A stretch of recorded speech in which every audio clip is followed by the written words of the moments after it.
Hi everyone, welcome to my channel. In today's video I'm gonna be talking about eating disorder but in context of Korean drama which is called Tomorrow. This drama was released in 2022 and each episode focuses on different story. So we have three main characters, angels, who go around and prevent people from committing suicide. And episode 7, which is called Prison Without Bars, focuses on eating disorder. So just to give you a very brief overview of this episode, the three angels, in order to prevent the main character from committing suicide, they need to actually get a job in a place where she works. And initially they don't know who the person is and that they need to protect. So they need to play a bit of like detectives and look for clues. So the main things that they were looking for, it is like hopelessness, not having motivations, not perhaps having plans for life, and also for really low and depressed mood. Once they realize that Miss Shin, the main character, is experiencing bulimia and depression, they are actually able to prevent her from committing suicide, and also they play a role in her speedy recovery. And I guess towards the end of the video you will know what I mean by that. So yeah, let's get into it and watch the first segment that I've selected. 구련 씨는 키와 몸무게가 어떻게 되지? 네? 오해봐라요. 우리 회사가 여성 뷰티 관련 회사다 보니까 우리 팀원들의 용모와 바디를 체크하는 것도 내 업무 중에 하나거든. 야, 이거 앞으로 이력서에 전공은 미모고 부전공은 몸매라고 적어보는 건 어때? 응? So this first segment here that I have chosen for us to watch, it is the job interview where the three angels are trying to secure the job position at this cosmetic company where Miss Shin is working. So here we can see how the drama is addressing lookism, which is a form of prejudice and discrimination based on someone's appearance. Lookism in South Korea perhaps can be contributed to high competitiveness in context of employment, and in turn perhaps some of it can be contributed as well to the fact that over 70% of South Korean adults actually hold university degrees. Although the correlation between sexes and looks isn't a really new phenomenon for us, right? But in South Korea, lookism actually leads people to have cosmetic surgeries, and in general it leads South Korean people to don't feel comfortable with who they are, how they look. And then also we have research telling us how social norms, unhealthy social norms, can actually contribute to people developing eating disorders. And additionally to that, if any of you are interested in reading more about lookism in South Korea, I will include two references. They are actually academic journals that you can read online and are actually really interesting and very simple to understand. So I will really encourage you to follow the links that I will place in a comment section. So let's go back to watching then. 통화 좀 하고 올게요. 네. 어쩜 저렇게 말랐냐? 아니 요즘 들어서 더 마르신 것 같아. 오피 끝내주고 일도 잘하고 완전 부러워. 제가 보기엔 너무 마르신 것 같은데. 예쁘게 마른 거죠. 맞아요. 아니 마르면 마른 거지 예쁘게 마른 게 어딨어요. 안 그래요? 먹을 때 살 얘기하는 거 아닙니다. 그렇지. 그만 좀 먹으라고. 아. 팀장님, 전 제 몸에 불만이 없는데 왜 자꾸... This section here shows how society in South Korea is preoccupied with thin body, and also demonstrates how people who don't fit the social norms of how the body should look, how they're actually experiencing life of being fat shamed. And also it seems as well, after I've watched this drama, it seems like the fat shaming over there is really normalized. So before we're gonna go to next section, I will just give you a brief overview that now the angels, they've gathered together and they're gonna be talking about the things that they have noticed about Miss Shin, and based on those observations they've decided that actually it is her who's experiencing the eating disorder and she's the main suspect Let's go back to watching then. 하나도 안 먹었어. 음식을 최대한 작게 잘라놓고 계속 말만 했어. 스테이크 정말 오랜만이에요. 맛있어요? 버섯도 있었네? 소스가 정말 맛있네요. 쓸데없는 질문들을 쏟아내고. 어때요? 맛있어요? 아직 안 먹었는데요. 먹지도 않았는데 맛있다고 말을 하고. 저도 정말 맛있네요. 입에 가져간 포크는 그냥 내려놨어. 정작 자신이 먹은 건 버섯 조각 하나였어.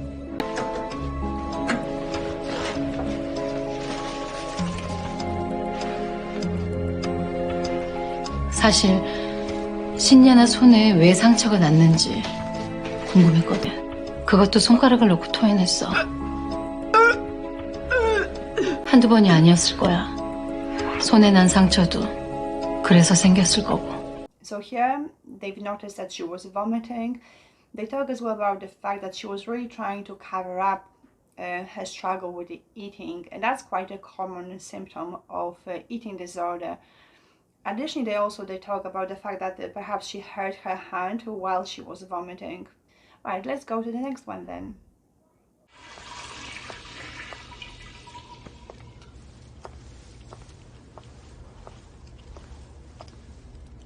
괜찮으세요?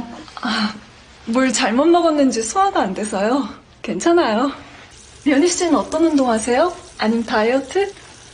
원래 살이 잘 안 찌는 체질이라. 그렇구나. 부럽네요. 대리님이 몸매로 누굴 부러워하실 분은 아닌 것 같은데.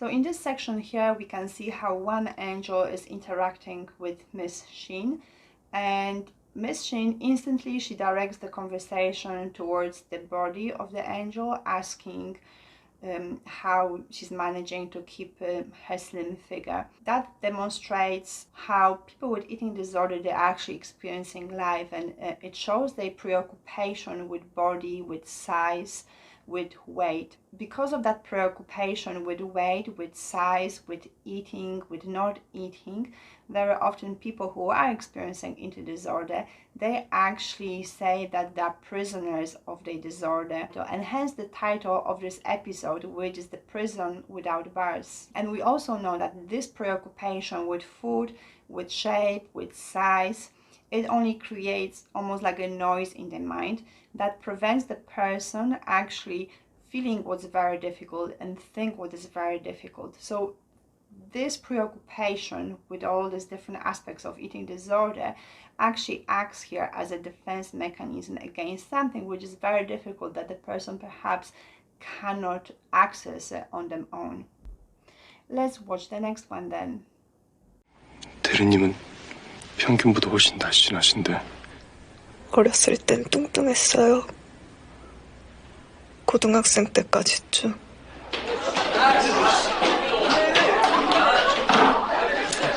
알콜인데? 어렸을 때라. 에이, 돼지 오른쪽, 왼쪽, 위에. 수육되겠는데. 야, 드러치기다. 야, 너 왜 이렇게 진짜. 야, 따가워진다. 아, 냄새. 뭘 누가 떠올려? 돈가스? 야, 돈가스 냄새 나는데? 야, 오른쪽에 돈가스? 야, 야, 난 보쌈인데? 보쌈도 괜찮은 것 같아. 맞지? 죽어야겠다 싶었어요.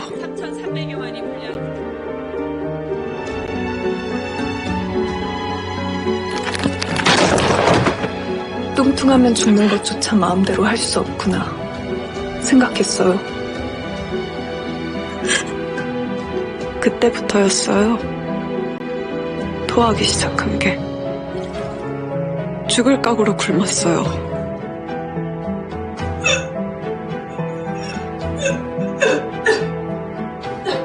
겨우 살 수 있을 정도로만 먹고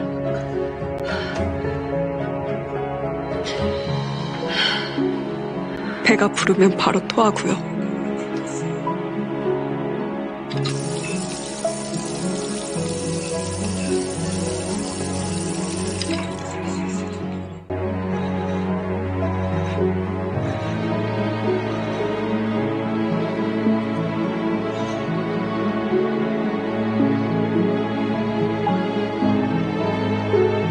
Here we can see how one of the angels, he talks to Mrs. Shin, and he actually brought her to the hospital, preventing her from committing suicide.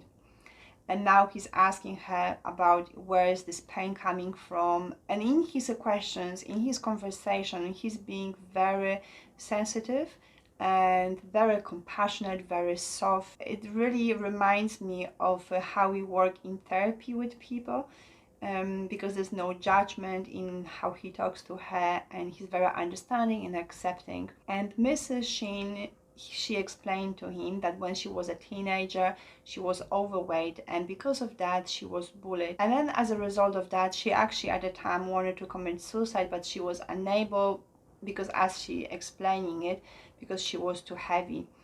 And at this point she became obsessed with her weight and with vomiting. So what is really striking in this part is when Miss Shin, she talks about how she was othered and bullied at school, so not being accepted by her friends. It's because there's a lot of emotions going on for her and as well for the angel. And what is really nicely represented here is that even when she lost the weight, she was still not happy with herself, she was still not happy with her life.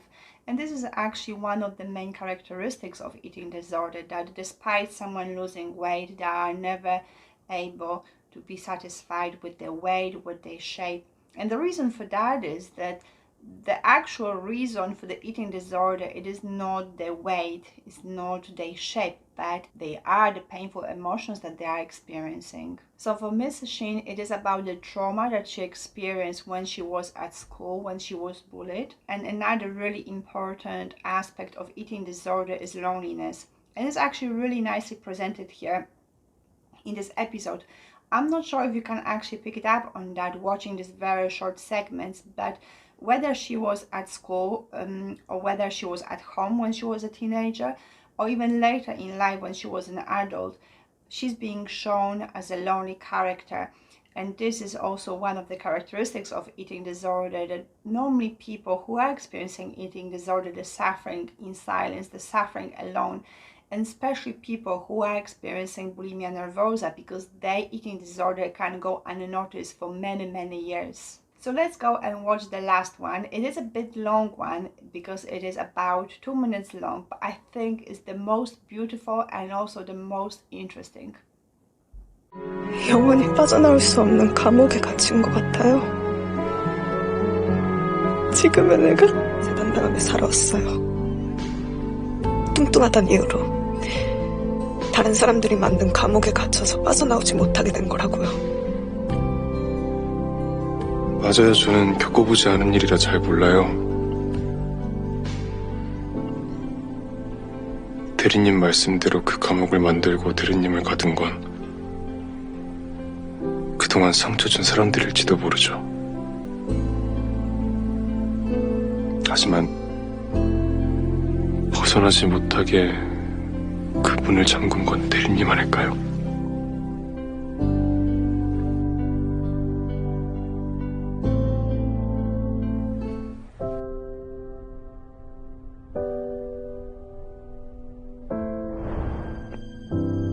날 꺼내주고 싶은데, 꺼내고 싶은데 어떻게 해야 될지 모르겠어.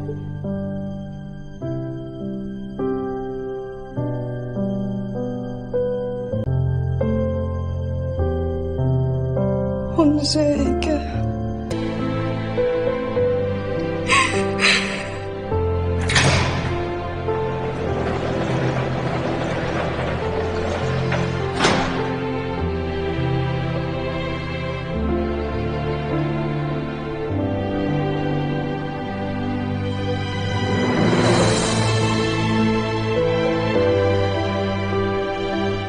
열쇠는 처음부터 내 손에 있었어. So yes, like I was saying, this section is very emotionally driven. It's really interesting, really moving, and even though I've watched it most probably now for the 6th time, because obviously it takes some time to prepare that sort of video and to be able to select the right segments from this episode, but still I can feel all the emotions in my body. I can still feel tears in my eyes because there's a lot of emotions. And I guess maybe it's also to do a lot with the fact that I work with people who go through similar journeys, and I can in real life feel the emotions from them. So I guess watching something like that, it makes it even more real for me to experience those emotions.